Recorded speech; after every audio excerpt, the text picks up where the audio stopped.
It seems like we live in a kind of a crazy world, don't we? Every week there's something going on, getting closer and closer to home.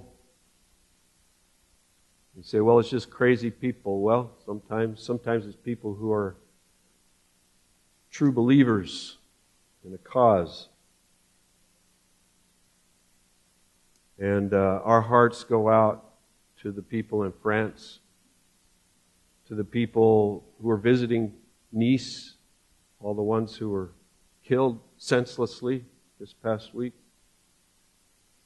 But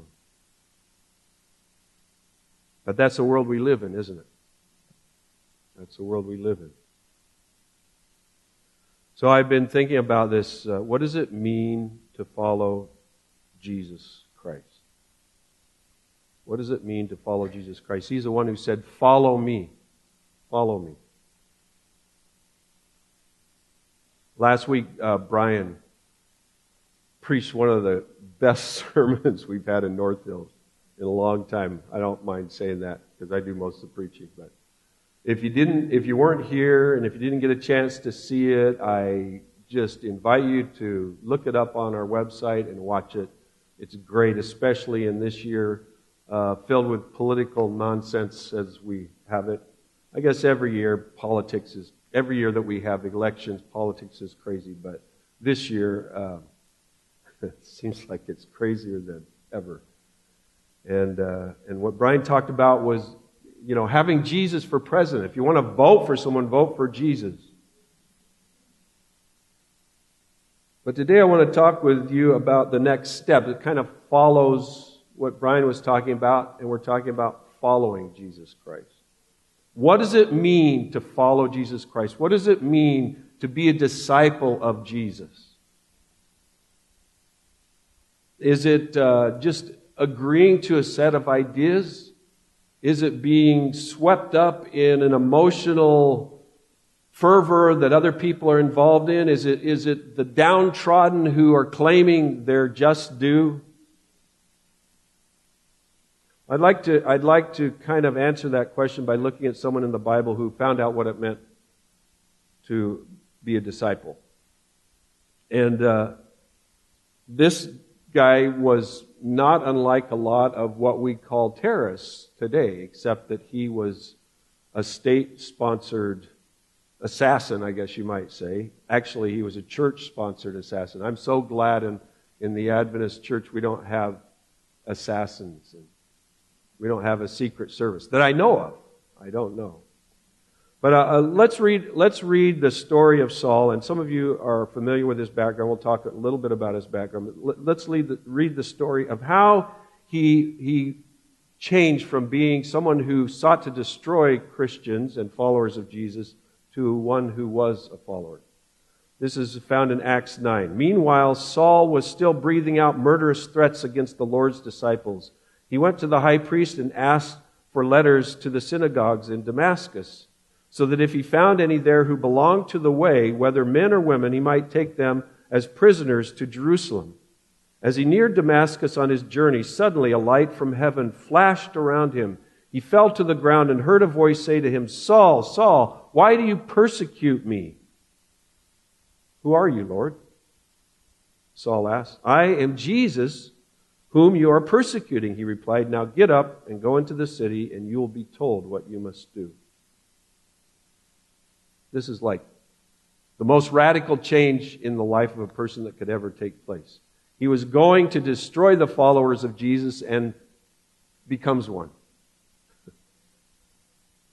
Becomes one. Saul was a member of the Sanhedrin, which was the ruling class of the Jewish nation at the time. But he was also a Roman citizen. So he had an awareness of the Hebrew faith, but he also had an awareness of the world and all that was going on there. He moved in both worlds. He could be considered to be one of the original Mossad. You know what Mossad is, right? The Israeli secret police. And he was out to get Christians, and he was going to Damascus. Damascus is about maybe 240 miles from Jerusalem. north, actually, north of Jerusalem. And so in our day, it might, if you were able to drive straight to it, it might take 4 or 5 hours, but that's probably not possible given the political climate. In Paul's day, he walked it, so it might have taken him a week and a half. I don't know how fast he walked or the things that where he stayed along the way, but it took him 7 to 10 days at least. And he was going there with the intent to put out the light of Christ, because he believed that was destroying everything he stood for, And so it says, when he got near to Damascus, a light from heaven flashed around him.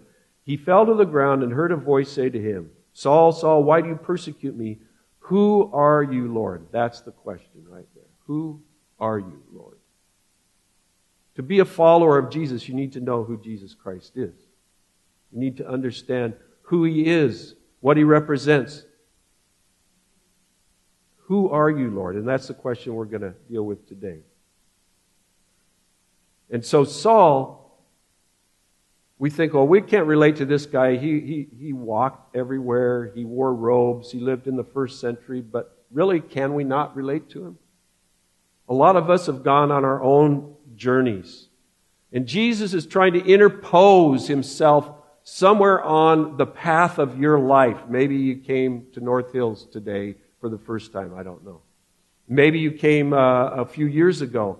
Maybe you met someone who was a believer and you weren't a believer. But Jesus Christ is trying to interpose Himself in the path of your life. He's trying to reveal Himself to you so that you ask the question, who are you, Lord? Who are you, Lord? Saul, who became known as Paul, was introduced to Jesus in a pretty dramatic way. He was introduced to Him with a light. First of all, it says there was a light from heaven that flashed around him. And then a voice. He heard a voice. And then the voice said, "I am Jesus." And then he got to know Jesus, the person. You ever heard God speak to you? Some of you have told stories about hearing the voice of God.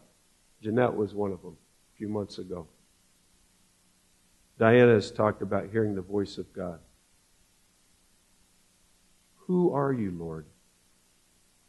We think that this revelation to Saul was so dramatic with a light and a voice, maybe not so much different than the way God comes to us. Maybe God is trying to bring the light to you and to me. Maybe God is speaking to you and me, but we're too busy, we're too set on our path to hear Him. And so He tries to get our attention. So the question I want to deal with today is, who is Jesus Christ? Who is Jesus Christ? We've talked a little bit about this over the past few weeks, and it seems like for the past couple of months we've been dealing with this whole thing of Christ as our shepherd and our leader. Brian last week talked about Jesus for president, that He represents what we aspire to, that He's the one who could deal with all the problems in the world. No one else could do it like He could do it. And so this just continues on. The interesting thing is that Paul gives an answer to who Jesus Christ is later in his life. He writes a letter to the people in Colossae, the letter to the Colossians. In the first chapter, verses 15 to 20, he gives the answer who Jesus Christ is. So I want to go through that with you today.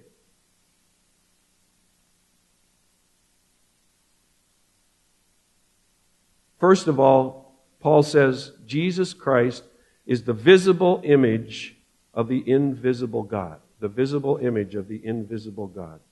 Colossians 1:15 from the Message says, "We look at this Son and we see the God who cannot be seen." We look at this Son and we see the God who cannot be seen. Has anybody ever seen God, the Father?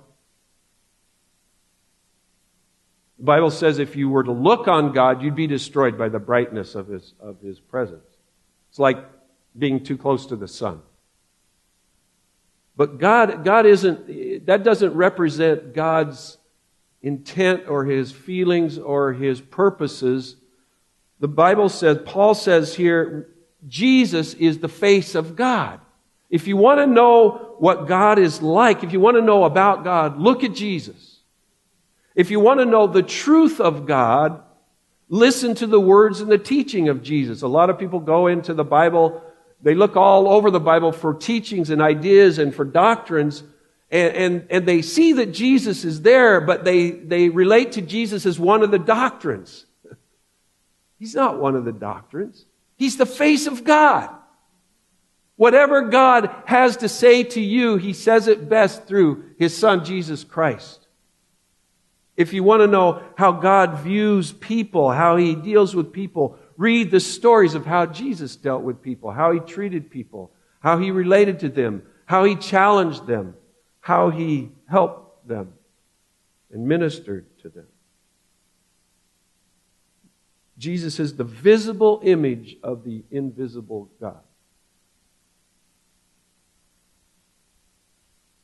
Do you want to know God? Do you want to draw closer to God? In our worship time, we talked about and sang about this part of ourselves that longs for God. And we don't even understand that. We can't even put words to it often. But when we see Jesus, when we hear Jesus, we find that He fills that empty place inside.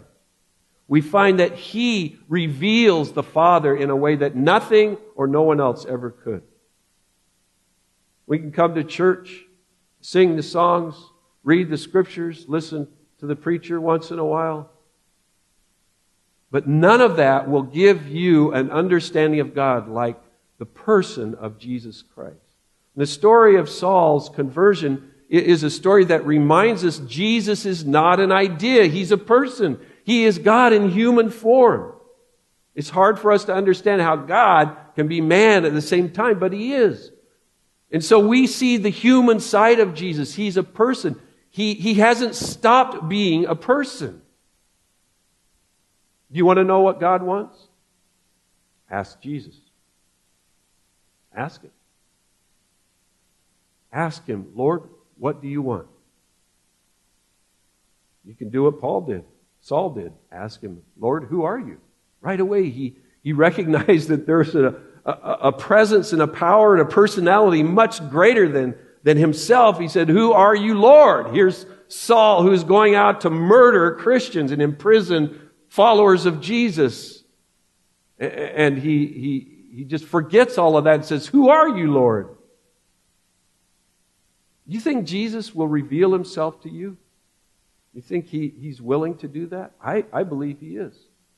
I believe that's what if there's anything that we all need, it's for us to seek the person of Jesus Christ.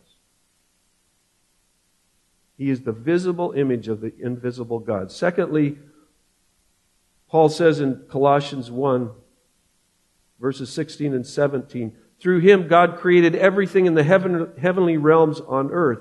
He made the things we can see and the things we can't see, such as thrones, kingdoms, rulers, and authorities in the unseen world. Everything was created through Him and for Him. He existed before anything else.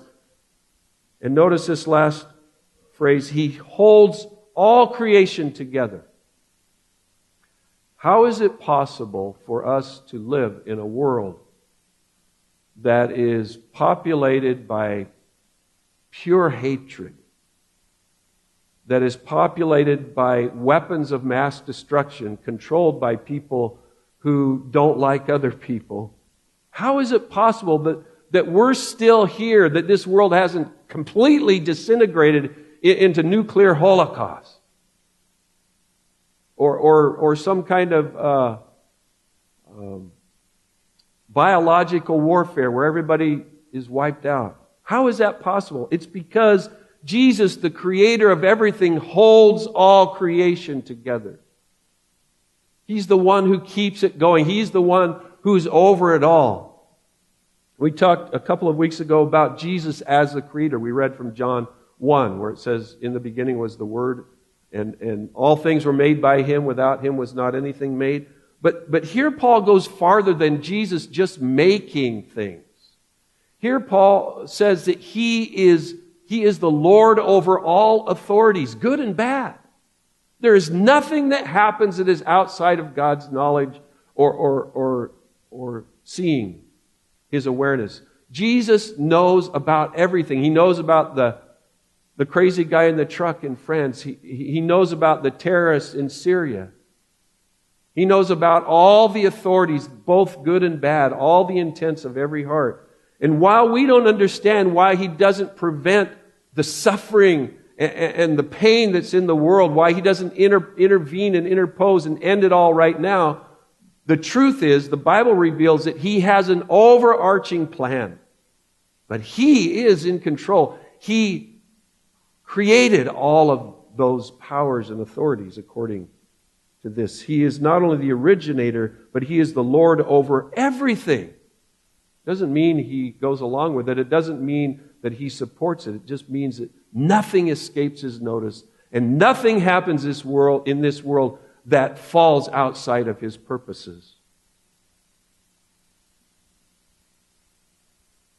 Then third, Paul says that Jesus is the head of the church.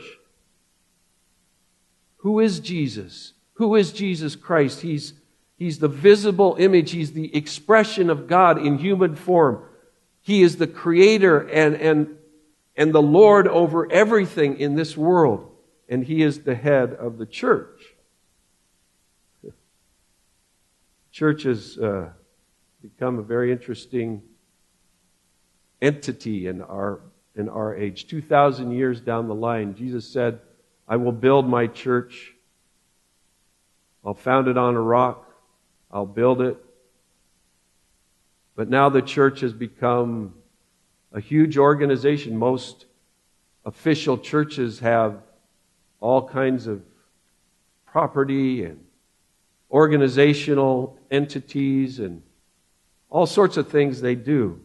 And there's nothing wrong with that, but it says that Jesus is the head of the church. Is Jesus the head of a denomination? Is Jesus the head of a building? Is Jesus the head of an organization? Colossians 1:18 says, when it comes to the church, He organizes and holds it together like a head does a what? Body. He's the head of the body. He's the head of the body. Without Jesus, there's no church.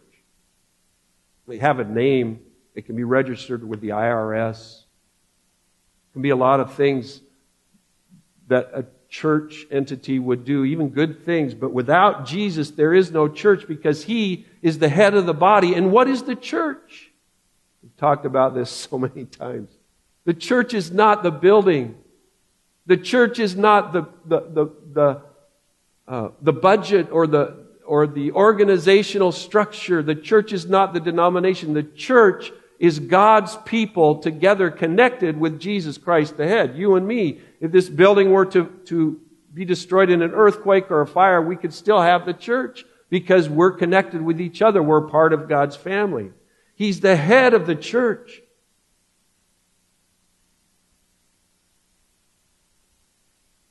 Who is Jesus Christ?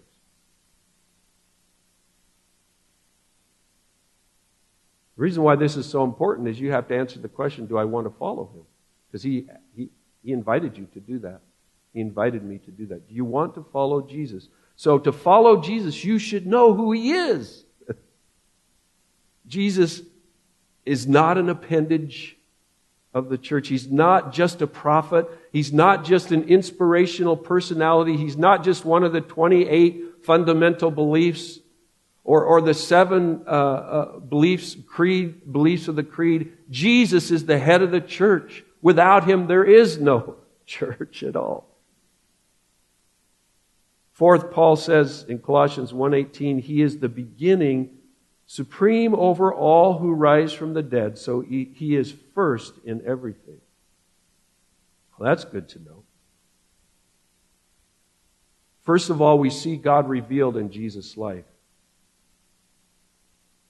all the things that we need to know about God, everything that He's about, everything that we need to be challenged in our lives, His righteousness, His mercy, His goodness, His purposes. We see that all in Jesus. And He's the creator, the originator of everything. He's the Lord over everything, and He's the head of the church. He's in charge of the church. But now it gets a little more personal. He is supreme over all who rise from the dead. He's the key to resurrection. How many of you are going to die in this room? You don't have to raise your hand. Everyone's going to die. We're all going to die. Do you want to die? Do you want to just have your life kind of lived out on this earth and then it ends and that's the end? A lot of people believe that's the way it is. There's nothing left after death. We just go back into dirt and that's the end of it all. A lot of people nowadays believe that. But Jesus is the guarantee of the resurrection. He rose from the dead. There's an empty tomb. If you go to Jerusalem and you try to find where Jesus was buried, there's a lot of argument about it. There's no bones of Jesus. They found bones of some of the apostles. Some of the churches even claim to have fingernails and pieces of hair and a finger or a toe or different things. They put them in little cases and they worship those artifacts. We don't have any of that because Jesus rose from the grave. He couldn't be found. They looked for Him. They made up stories about what happened to Him. They said His disciples stole His body away. Well, there's no Jesus in the grave. Jesus is in heaven. Jesus is the head of His church.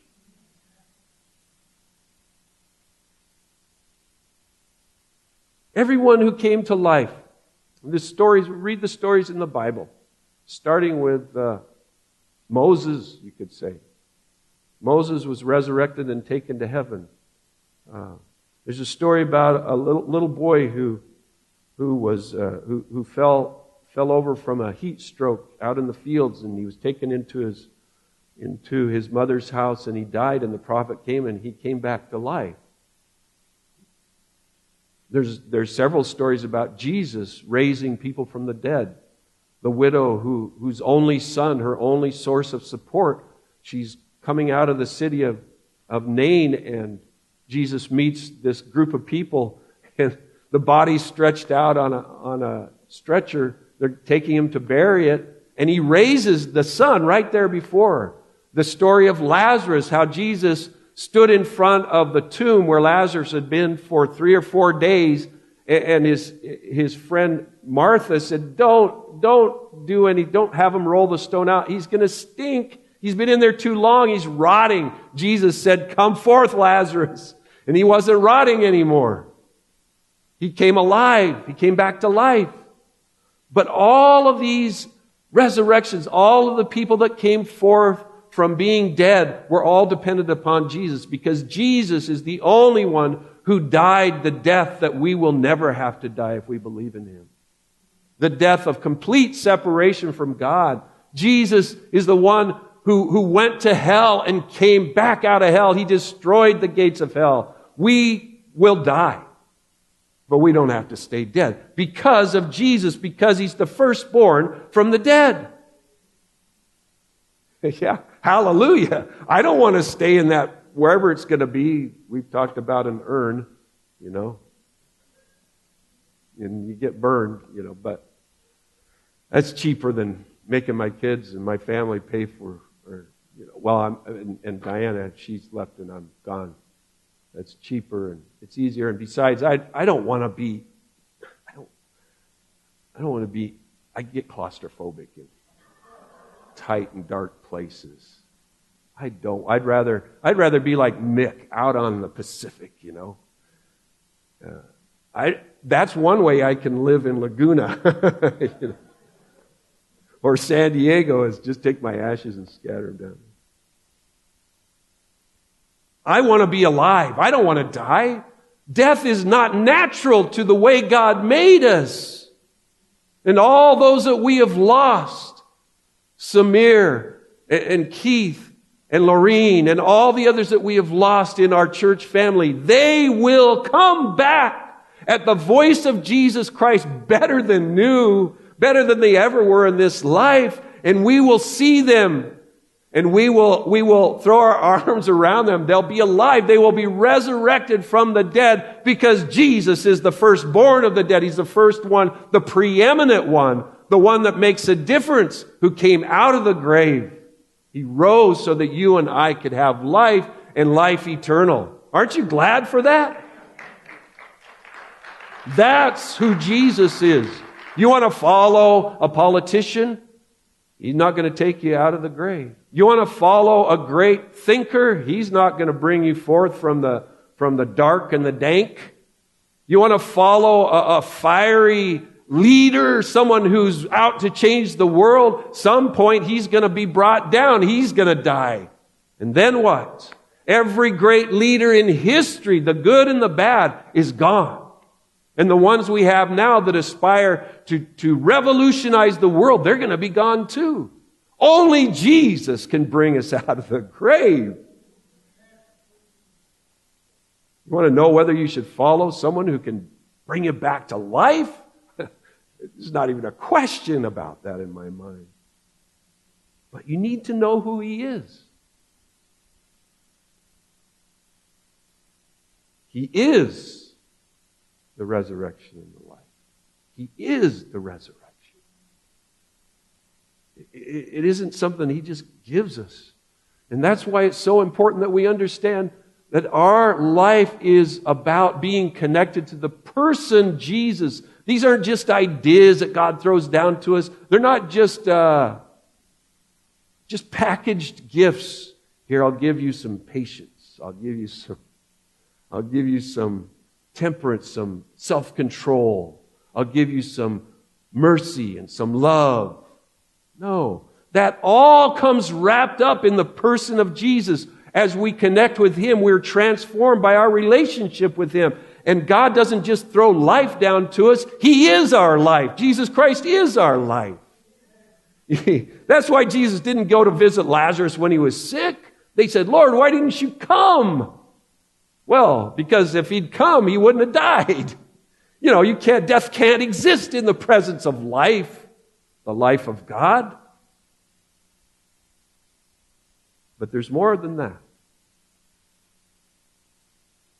It isn't just Jesus out there and Jesus who is our life. Jesus, Paul says, is the means of reconciling sinners to God. That's a big deal. I know those of us that are used to going to church, we've heard it so much, it's just kind of like, yeah, I believe that. God was pleased, it says in Colossians 1:19 and 20, God was pleased to have all His fullness dwell in Him, that is in Christ, and through Him to reconcile to Himself all things, whether on earth or things in heaven, by making what? Peace through His blood shed on the cross. Jesus is the means of reconciling sinners to God. The problem is, I want to follow Jesus, but I'm a sinner. I'm not like Jesus. Why would He want me? Well, He's called me. Through His life, through His ministry, through His sufferings, through His death and His resurrection, He has made it possible for me to be connected back with God. We're all sinners. You understand that? We're all sinners, and now we have a chance to be more than sinners. We have a chance to be saints. I don't mean just like good and righteous people. I mean the family of God, connected to the one that makes all life worth living, that makes all life purposeful and meaningful.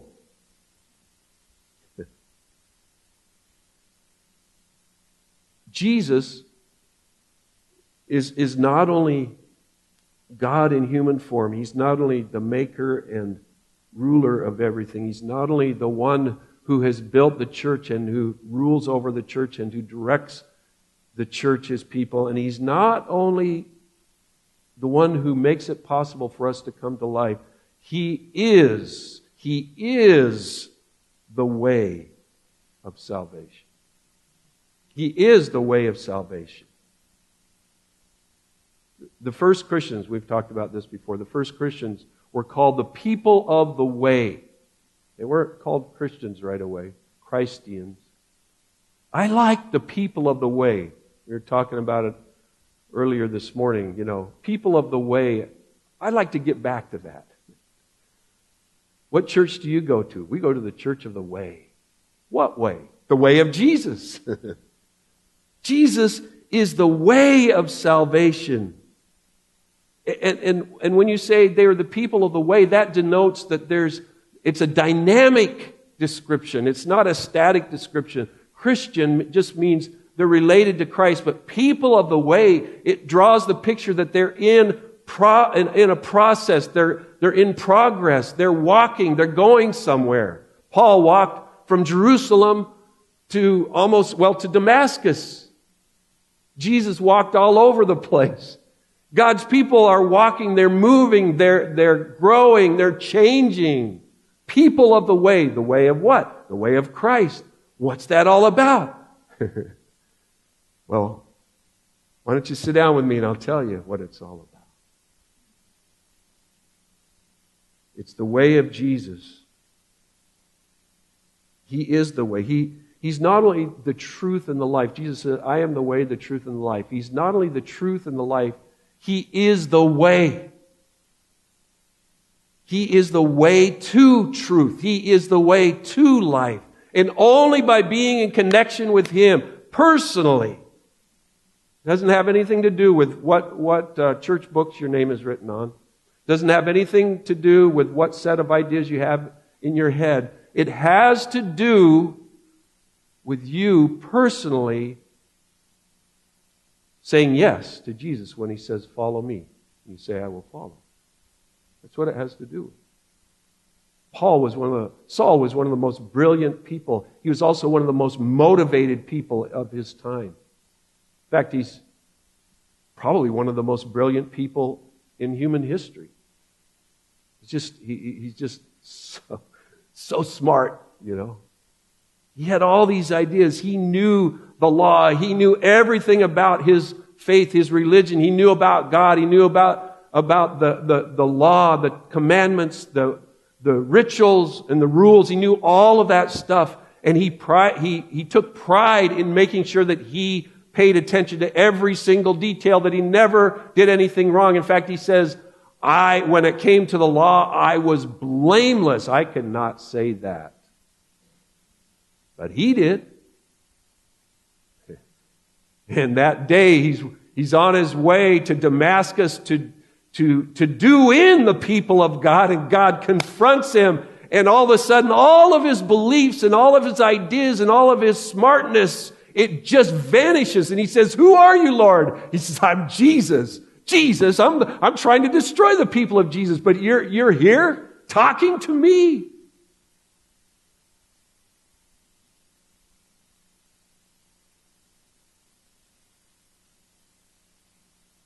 So, today, who is Jesus Christ to you? And it doesn't matter how long you counted yourself to be a Christian. It doesn't matter whether you are a member of a church or you're not. It doesn't matter really what ideas you have in your head. The question is, who is Jesus Christ to you? And I have on your outline 4 possibilities. And these are all correct, but I really want to take you to that place where you consider who is Jesus Christ to you today. Is He a man?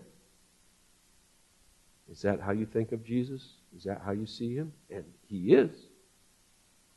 He didn't divest Himself of humanity, of His humanity when He rose from the grave, and now the Bible says He's in heaven. He's in a dimension we don't have access to in terms of the physical world. But He's still one of us. He's still human. Is He a man? Is He God? Do you believe that Jesus is God?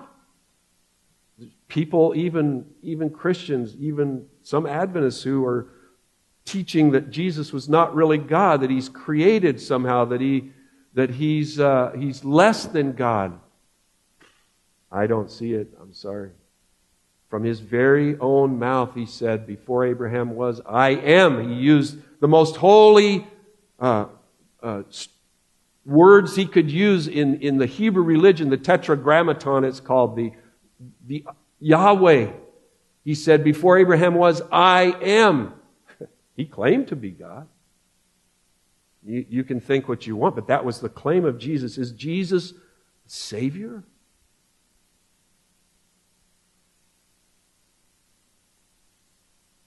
Is Jesus, is He the director of your life? Is He directing your life? Are you asking Him what to do, where to go, how to order your life, how to order your world, how to see where He's leading you? What is His calling for you? What is His purpose and His plan in your life? Do you bring everything? When it says He's Lord over all, so many of us, we say, yeah, He's Lord over all. And so we go to church and that's where we have Jesus, and then we go home and we have us. It's us outside of our religion and then Jesus in our religion. There is no sacred and secular for the Christian. Our lives are devoted to the man Jesus, not to the religion Jesus. It isn't a once-a-week thing. It's a 7-day, 24-hour-a-day proposition that Jesus is saying. That doesn't mean you can't deal with the mundane of life and with basic activities and things that we do. We learn from all kinds of things in this world in our experiences. But He is the Lord over every part of your life, if indeed you ask Him to be. Who are you, Lord? Who are you, Lord? Even before Saul knew the answer, he was already saying, Lord. Is Jesus the director of your life?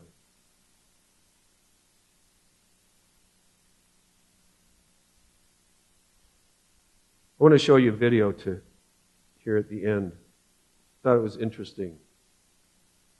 The title of the video is Follow Me, and it talks about what it means to be a disciple of Jesus.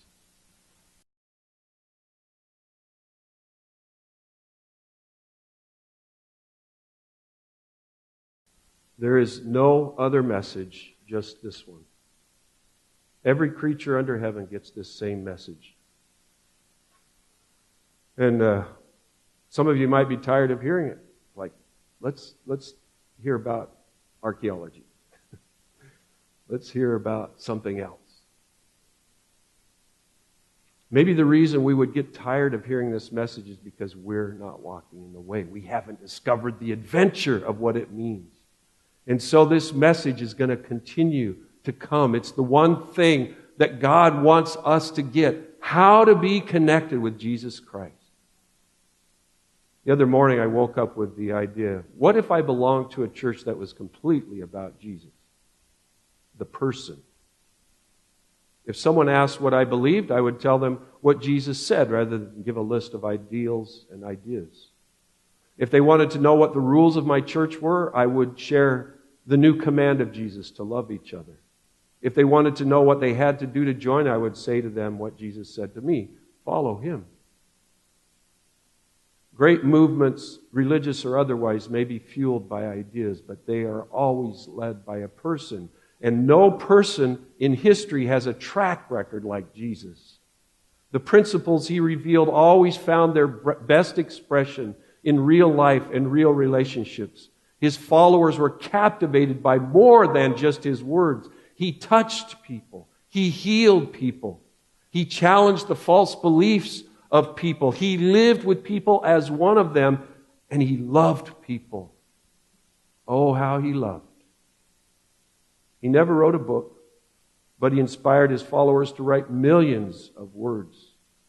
He never built a church or a cathedral, but He created the living temple of God by making His adherents into the holy habitation of God's Spirit. That's what you and I are. We are the temple of God. He lived and traveled, well, he walked, within a tiny nation that was isolated by its enemies as well as his own religious arrogance. But the impact of his life was international, universal, and timeless. The Jesus Church. That's one I'd sign up for. What does your church believe? We believe in Jesus. Seems so simple. What does your church do? We do what Jesus told us to do and what He did. Why does your church exist? So we can tell people about and introduce them to Jesus.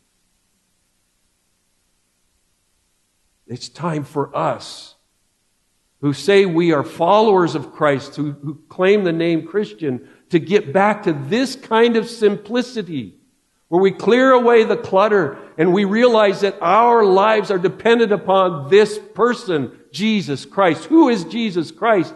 He is your Lord if you will have Him. He is your Savior if you accept Him. He is the face of God if you can see Him. Jesus, He's not a religion. He's the man. He's the one I am devoting my life to. And I want to invite you to do the same. I want to invite you to do the same.